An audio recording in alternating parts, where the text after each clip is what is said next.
જોઈ રહ્યા છો સ્પાર્ક ટુડે ન્યૂઝ। સિનોર તાલુકાના શાદલી ટિમ્બરવા માર્ગ પર આવેલી રાજગોર ફાર્મ ખાતે માનવ સેવા કાર્યોના ભાગરૂપે મહા રક્તદાન કેમ્પનું આયોજન કરવામાં આવ્યું છે। આ કેમ્પનું આયોજન શ્રી સ્વામિનારાયણ ગાદી ટ્રસ્ટ વડતાલ એસવીજી દ્વારા ધ્વનિ બ્લડ સેન્ટર વડોદરાના સહયોગથી કરાયું છે, જેમાં અનેક મહાનુભાવો ઉપસ્થિત રહ્યા છે। સિનોર તાલુકા પંચાયત પૂર્વ પ્રમુખ મયુરભાઈ પટેલ, ધર્મેશભાઈ પટેલ, દીપકભાઈ, પ્રિયંકભાઈ, જયેશભાઈ પટેલ સહિતના અગ્રગણી અને લક્ષ્મીનારાયણ યુવક મંડળના સભ્યો ઉપસ્થિત રહ્યા છે। ભગવાન સ્વામિનારાયણ સ્વહસ્તે જે બનાવેલા 6 મંદિર, એમાંથી એક ધોલેરા મંદિર જેના 200 વર્ષ પૂર્ણ થાય છે, તે અનુક્રમે પરમ પૂજ્ય 1008 આચાર્ય સૈજેન્દ્ર પ્રસાદજી મહારાજ તેમની આજ્ઞાથી અને ભાવિ આચાર્ય શ્રી નુગેન્દ્ર પ્રસાદજી મહારાજના નેતૃત્વ સ્થાને જ્યારે આજે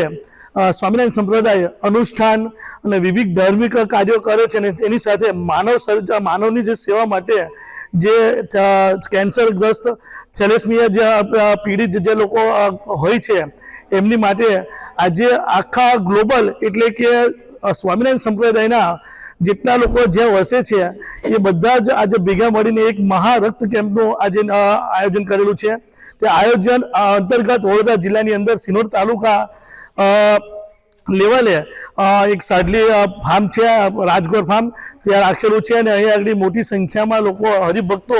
આવેલા છે અને બીજા પણ આવે છે અને સારામાં સારું રક્તદાન કરશે અને જે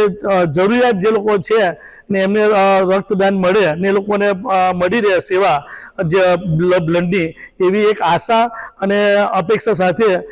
પરમ પૂજ્ય ફરી એકવાર 1008 આચાર્ય સૈજેન્દ્ર પ્રસાદજી મહારાજ દ્વારા આ વારંવાર દર વર્ષે આનું આયોજન કરવામાં આવે છે। જય સ્વામિનારાયણ।